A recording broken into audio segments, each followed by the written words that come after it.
Gracias, chicos. Hoy recontra invitados a sumarse, sobre todo Jason y Tommy, porque ellos son más conocedores de este mundo que yo. Pero hoy llamó la atención un artículo que a mí me llamó la atención, un artículo que salió en el diario Clarín, La Nación, perdón, de Ariel Torres, que es un especialista, con el siguiente título: X, es decir, Twitter, la red con la que gobierna Milei llega a menos del 20% de la población. Se estima que hay 8,5 millones de argentinos en X, pero los que se mantienen activos podrían ser menos de la mitad, etcétera, etcétera. Obviamente que todos sabemos que el gobierno de Milei en Twitter es una ironía, pero tiene que ver con que efectivamente Milei es un gran usuario de Twitter, usó a la red Twitter para la campaña electoral y le fue muy bien, sobre todo para capturar al público joven, y hoy incluso se habla del doble Milei, el Milei real y el Milei virtual, que transita sobre todo en este espacio. Ahora, ¿por qué lo que a mí me llamó la atención? Me llamó el menos del 20% o el solo 20% de la población. Es una barbaridad, es un montón. Es un montón, pero recontra. 8,5 millones de argentinos. Y lo destaco más que en Facebook, que son muchos más, son 26 o 29. Facebook son 29 millones. ¿Por qué? Porque Twitter es una red social donde la información, la política, la actualidad está permanentemente expuesta. Yo diría que es la red social donde ocurre la discusión pública. Y que el 20% de la población de un país participe de la discusión pública es extraordinario, es asombroso. Hoy, durante el programa de La Nata, entrevistaron a un especialista que hablaba de esto y decía, es más democracia. Y por supuesto que sí es más democracia, porque antes teníamos voces, los periodistas, los dirigentes, las celebridades, decía él, y ahora hay mucha más gente la que tiene voz, porque ese 20% de la población es un señor que está en la casa y que puede escribir lo que quiera en las redes sociales. Por supuesto que es positivo esto, y no es poco, 20%, es una bestialidad de gente. Yo cuando era... Bueno, y a propósito de esto se discute desde hace mucho tiempo, pero más con este gobierno, que es muy agresivo en las redes sociales, sobre todo muy agresivo contra los periodistas.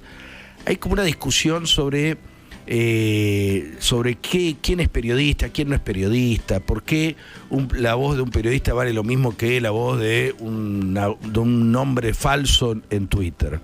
Y yo creo que en esto hay una exageración, porque no creo que sea lo mismo un usuario de Twitter que otro. Cada usuario construye su credibilidad, su lugar de pertenencia, su compromiso, su responsabilidad, y eso va haciendo obviamente a la credibilidad o no de ese usuario. Lo que pasa es que hay un lado negativo que tiene que ver con la virulencia, la violencia incluso, que por supuesto que antes no existía. Yo cuando empecé a trabajar de periodista, hace 30 años ya, trabajaba en un diario. Yo escribía un artículo, García, y si a alguien no le gustaba, lo leía, escribía una carta, la mandaba al diario, y a mí me llegaba, 3 semanas después. Entonces... y el enojo instantáneo de 30 segundos se transformaba en escribir una carta, mandarla al correo. Es otra cosa. ¿Cuánta gente quedaba en el camino en ese proceso? No, y en el proceso incluso de escritura el tipo estaba obligado como a reflexionar, se le bajaba la adrenalina. En lugar de Tato y hambre, pedí la renuncia. Claro, entonces todo era distinto. Bueno, cambió eso. Hoy es así, hoy es todo mucho más rápido, más virtual, más salvaje, pero también es más democrático. Por supuesto que en el camino están los que tiran noticias falsas, los que dicen bestialidades, y un poco creo que hay que convivir con eso, no asustarse tanto con eso. Nosotros los que somos periodistas, que tenemos una mediana trayectoria, bueno, tenemos el beneficio de la responsabilidad. Yo no puedo decir cualquier cosa, pero también es un valor para mí no poder decir cualquier cosa. No hay que tener tanto miedo a estas cosas. Yo tomo un ejemplo, bueno, lo que vos dijiste estoy totalmente de acuerdo, no hay que agregar más, pero yo tomo un ejemplo que es de la crítica de cine, ¿no? Profesión que ha ido perdiendo lugar y espacio también, pero en una época, si vos estrenabas una película, y el distribuidor era amigo de 3 críticos de cine Argentina, La Nación, Clarín y uno más que podía estar en la tele, Sí.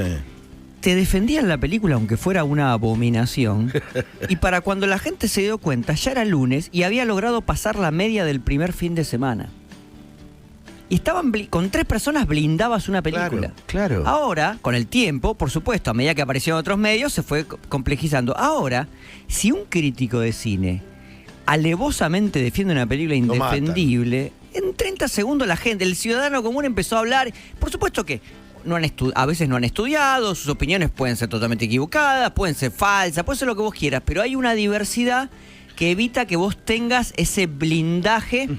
Por supuesto que esos periodistas también jugaban su reputación si avanzaban sobre esa conducta. Obviamente, uno también aprendía a saber que ciertos críticos frente a ciertas películas, olvídate. Se hacían los giles. Se hacían los giles. Entonces, pero hoy es esa diversidad entre los que no aportan nada de información, pero simplemente dicen lo que piensan, se va moviendo. Estoy de acuerdo con que hay violencia, estoy de acuerdo con que uno también aprende a reconocer tuiteros mentirosos. Bueno, creadores de fake news. No es lo news. mismo que critique una película Juancito cualquiera que Santiago García. Pero Juancito cualquiera... Que lleva 30 años haciéndolo. Pero Juancito cualquiera, de repente, puede poner un pulgarcito arriba o abajo y nada más, y que la gente diga, estoy de acuerdo con él. Y después un día descubrí que Juancito cualquiera en realidad está entongado con el coso, y Juancito cualquiera, que no lo conoce, también cae y se va por la alcantarilla. Yo creo que hay un montón de debates. A mí me parece que lo que tenemos que hacernos cargo, como pasó en todas las décadas de la historia de la humanidad, es que son los problemas actuales. Esto que discutimos ahora son los problemas actuales. Por supuesto. La verdad, la posverdad, la credibilidad, el tuitero anónimo, el periodista cuestionado, el gobierno atacando en redes, todos son problemas contemporáneos. Sí, a ver, yo solamente voy a decir esto, me parece como que hay que hacerse cargo también de este 20%, la verdad que no tenía la estadística, que es un montón sinceramente, pero hay de todo, porque hay que decir eso también. Sí, está desde el oyente que por ahí ahora nos escucha y dice, che, la verdad que están opinando para el demonio, o hay gente que obviamente va a bancar lo que decimos, y hay que hacerse cargo también de lo que uno es, porque muchas veces uno también trata, como persona un poco más pública, si querés, ¿no?, que está en las redes sociales, no de desligarse de lo que se dijo, pero no aceptar las críticas del otro. Y eso también me parece que al gobierno muchas veces, no sé si a Milei tanto, pero hablo de muchos funcionarios o... pero yo no quería poner foco en eso. La intolerancia del gobierno, coincido con vos. Claro, digo... Es exagerada. Es exagerada a veces, ¿viste? Porque toman un usuario que ellos saben que por ahí es Juancito Gómez, que está tuiteando desde, no sé, desde Lobería, por decir una localidad X, y saben que en realidad no tiene ningún punto... Lo persiguen. Exacto, y queda perseguido, ¿entendés? Organizadamente. O aprovechan ese tuit como para generar una campaña en contra. Entonces, de un lado y del otro, no hablo solamente de gobierno de Milei, pasó siempre. Pero bueno, hay que hacerse cargo también, me parece, de lo que uno también plantea, dice, y no hay que como escaparse, ¿no? Bueno, 20% de la población en el debate público, me parece un montonazo. Nos sigue importando. Nos sigue importando. Sí, el debate evidentemente público. mucho. Es poco y es mucho. Es un montón. Así que bueno, bienvenidos todos al debate.